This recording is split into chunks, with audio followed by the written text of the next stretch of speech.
So I don't know if you guys remember Tomi Lahren, right? I know Hassan. Oh, South wow. His very own. Yeah. I remember she has that was fallen from oh heights. yeah. Well, she said she supported abortion.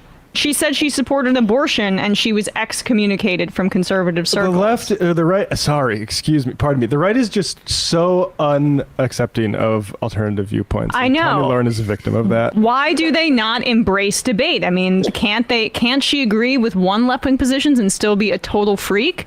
Apparently She's a real not. trailblazer. They don't respect their elders on the right. That's crazy. That's They do. Tomi Lahren. She totally aged out of like Fox News consideration at the ripe age of what, like 32 or however I think old she is at 25. this You're point. too old for that. Very few people manage to look as angry as Tomi Lahren would on a day-to-day basis about other people having rights.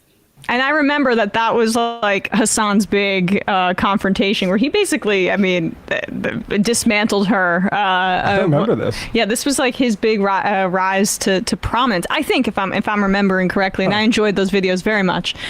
She was quite easy to dunk on back in the day. Now she's at Outkick, which is a right-wing sports network, right? Clay Travis's. That's Clay Travis's, right.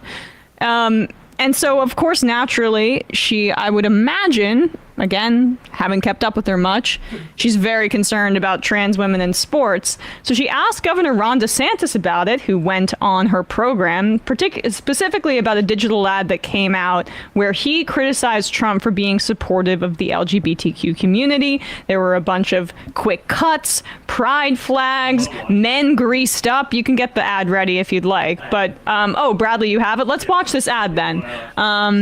Because he's trying to... This is what they're referencing here, this Ron DeSantis attack ad. I guess this is from his war room on Trump. I think this is weak as hell, but, DeSantis is throwing the kitchen sink out there. I will do everything in my power to protect our LGBTQ citizens. But Caitlyn Jenner would have. Okay, so this is a bunch of... No, this is a bunch of, we can just put it without the audio on. This is a bunch of like stuff of Trump with Caitlyn Jenner. We could just go through it so you get the sense, even if we can't play the audio.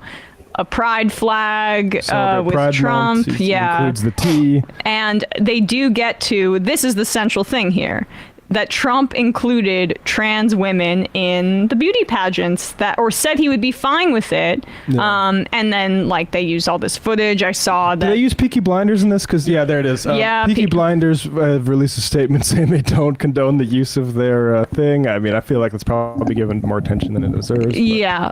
Regardless, we get the gist. So that was the ad. It was really pathetic attempts for DeSantis to seem edgy by his social media team. Tomi Lahren asked him about that ad. And I think that Ron DeSantis makes a curious admission here.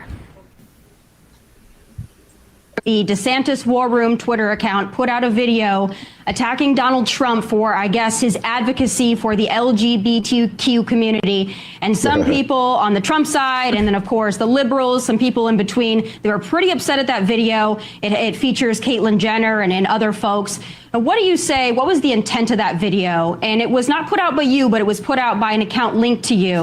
What's your response to all the backlash? I mean, I think, identifying Donald Trump as really being a pioneer in injecting gender ideology into the mainstream, where he was having men compete against women in his beauty pageants. I think that's totally fair game, because he's now campaigning saying the opposite, that he doesn't think that you should have men competing in women's things like athletics. And so we've been very clear on it, that we believe in protecting the rights of our girls and the rights of women athletes to be able to participate with fairness and with integrity. And ultimately, when you talk about some of the gender ideology that's being unleashed in this country, in the state of Florida, we are fighting back against that clearly in schools. But I think even beyond that, it's just a fundamental issue of, what role? I think it's an attack on women's rights more broadly to say that gender is fluid. And I also think it's an attack on the truth itself. When they take a swimmer who swam on the men's team for 3 years and then switches to the women's team, and they say that's the women's swim national champion, we know not only does that violate the opportunities for the other women swimmers, but we also know that that's a lie. It's not true. And I think there's value in making sure our society is rooted in truth and not in social fact. So I guess it was a little more subtle than I probably set it up as, but this was in the context of beauty pageants, right? This was within the context of beauty pageants. Let's be clear. There's no athletic advantage to be had in beauty pageants. So my question here is, Ron DeSantis, why do you think that trans women have an unfair advantage in the looks department? I mean, it's just interesting that you're saying when we're judging women on beauty that you feel it's unfair to women, to cis women, that trans women would be participating in beauty pageants. What does that say about you? I mean, to each their own. But the point is just like, this just lays bare how freaking obvious this is, that it's not about protecting women's sports. It's not about competitive disadvantages or advantages, right?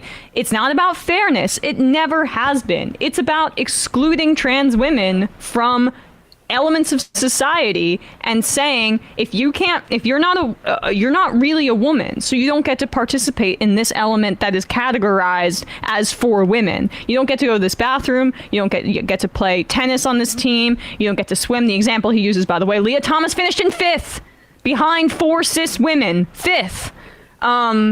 The examples that he cites there, it's just so silly and dumb.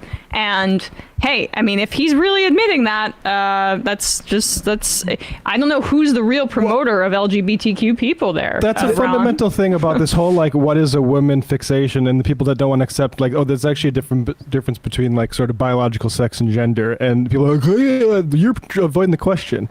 If you pose it back to them, like, and you ask them, if you show me a person that said, I can identify a man or a woman and their what they were assigned at birth 100% of the time, I will show you someone who is way too overconfident. Yeah. And like, and so that's like, there is an anxiety there that they just can't accept. Like, you might. They are so existentially terrified of being attracted to a trans woman. Right. Like, yes, the Megyn Kelly thing, right? The Megyn Kelly thing with the sons won't have something to masturbate to if SI lets a trans person on. Yeah. Like, actually, that trans woman and your boy might have to actually grow up in the modern world and say, like, okay, that's different than, like, basic rules that I've been taught with. What I'm going to actually engage with what this means for me sexually, and maybe you're not attracted to them when you understand the entire thing. But, like, in terms of physical aesthetics, like, they're making claims that they can't actually back up. Yeah, right. Right.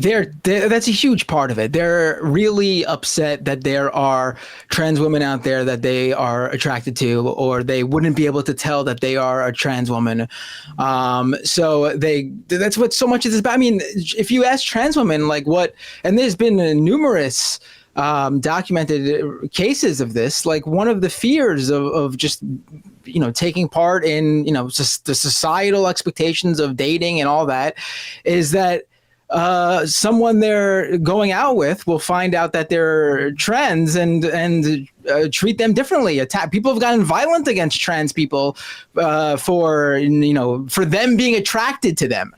It's that was like a common, like, punchline that people would do that in, like, the 80s. I feel like, yeah, it's like, you've tricked me, so I'm gonna beat you up. I feel like there's, like, famous TV shows that have storylines like that. Right? Yeah. No, there were reveals on, like, Jerry Springer. Oh, this couple's been going out for months, and Ace Ventura thing. Yeah, and one now has a big surprise to tell them, and they would reveal that they're trans, and it would be a big deal what the partner's reaction would be. It's part of what sort of manifested a lot of the transphobia that we've seen over the past decades. Yeah, no, I think there's clearly a deep fear of introspection amongst the reactionary elements of this country, and maybe of all reactionary elements, but specifically American reactionaries are very afraid of what it would mean for gender boundaries or the gender binary to break apart for themselves, for their own ability to self-define as, like, a man or a woman, and not worried about the proportion of our society who are trans or who are intersex or who are non-binary. It's all about, like, what their gender ideology rather is, and what the right's gender ideology is, which is that, their feelings of comfort within their own sexual binary supersede the right of other people to identify as who they are, because they don't want to have to think about the way they live their lives in any real sense. I mean, you see it all over the place. We get rid of history in our classrooms because parents don't want to talk to their kids about the Civil War or about any of the other stuff. You know, every question is about like not having to answer questions about their kids. I mean, from their kids about like sexuality because they don't want to think about it. It's a very pervasive, I feel like, impulse to want to be an expert on something without ever being able to acknowledge the limitations of your own ability to both look inward, but also desire look outward on other things. It's quite something that we have a section of our society that is proudly ignorant and demands that everybody else be as ignorant and uncurious as they are, because otherwise you're, violating their freedom. You're violating their freedom. They're fearful too. And like when it comes to kids, when they talk about grooming or whatever, they essentially, I always say that it's parental narcissism, where they want their children to be carbon copies or extensions of themselves and they're incredibly fearful of them self-actualizing in a way that's outside of their expectations for them, which is much more, I would say, limiting and harmful than a child openly exploring their sexuality and their gender. I tell the story all the time. I love my mom. My mom's a great mom. I dressed like a boy for 2 years when I was growing up. I wore a Shaquille O'Neal jersey everywhere. I cut my hair short and I went in the boys section. I mean, my mom at the time was like, "Oh, are you sure?" But I was allowed to explore that, like, for 2 years of my life. And then going into 6th grade, I told my mom, I don't really want to dress as a boy anymore. And I was able to explore that. Yep. And for me, like, that was a great thing in my childhood, because I was a tomboy. I wasn't sure how I felt. I remember getting called a lesbian or whatever in school, and I didn't know what that meant. I mean, think of how harmful that would be if they suppressed that. Exactly. Yeah. I would have felt like, I couldn't fully be myself, and I explored it and it was fine. Yeah. But there are a lot of parents out there who would force their child into being exactly as they envision them, as opposed to letting them express their individuality in a certain way. I mean, the grooming thing, the right has so low of a vocabulary that they love when they find new words that they can apply to everything. Yeah. But also, they're playing the hits, right? Grooming is clearly a coded phrase to, speak to the immorality that is now present in their minds in all aspects of our society, as represented by like tolerance. They consider, grooming is most often in their cases used to refer to like LGBTQ representation in anything, but they also like use it casually to refer to like CRT or other types of like mandated government education to uplift our society or progress it socially. And, they are beating this drum so hard. And I think it's not really working for them, because most people, I think, are not attracted to the hatred that it, represents. But certainly they're doing real damage at local levels and at, state and local municipalities, and also on an interpersonal level by stoking up stochastic terror. So it's something to take seriously. I think even as in this particular commercial that DeSantis showed, like, I feel it's not going to be successful. I think that he shouldn't really emphasize that whole Disney thing. I think that, the Disney thing, it hurts him. Like, he still thinks it makes him look strong, but it's hurting him now, and it's going to continue to haunt him throughout the presidential race if he lasts in it. But, ultimately, I think this grooming thing is just it's an age-old moral panic that the right has been pushing for decades, and it should be treated as such. It should be highlighted that this is what they did during the Red Scare. This is what they did during the 80s. This is like what they did during the Satanic Panic. They're just, they're always so afraid about their children and what that represents, and yet they refuse to deal with the predators in their own communities. In fact, they promote them. Right. Jim Jordan, predator apologizer at the very least. It's a cover-up technician. Yeah, there we go. Sex cover-up, a sexual abuse cover-up technician, and Tim Pool guest Jim Jordan. Odd, right? Wait, he called him a pedophile after his appearance, right? Didn't really have the same energy. Wait, that was me actually. Yeah, I forgot. Right. Emma, you did endorse the fact that kids should have access to sex ed, and Jim Jordan only turned a blind eye to literal rape in showers. He only and then tried tampering with witnesses, but you know, I mean, tomato. okay, we should both sides this, please. Well, look, grooming is when someone teaches a kid something I don't agree with. And when someone teaches a kid something I do agree with, then it doesn't matter if they're a literal child sex pervert. Well, it's not just grooming is when they teach something that they agree with. Grooming is also not grooming when someone does literal grooming, but they agree with them on everything else. Like you're right. Yeah. Oh yeah, and I'm also a free speech absolutist, by the way. Oh, thank you. Just good to say that every once in a while, so people in the back. People know, because you couldn't tell probably the things I advocate for.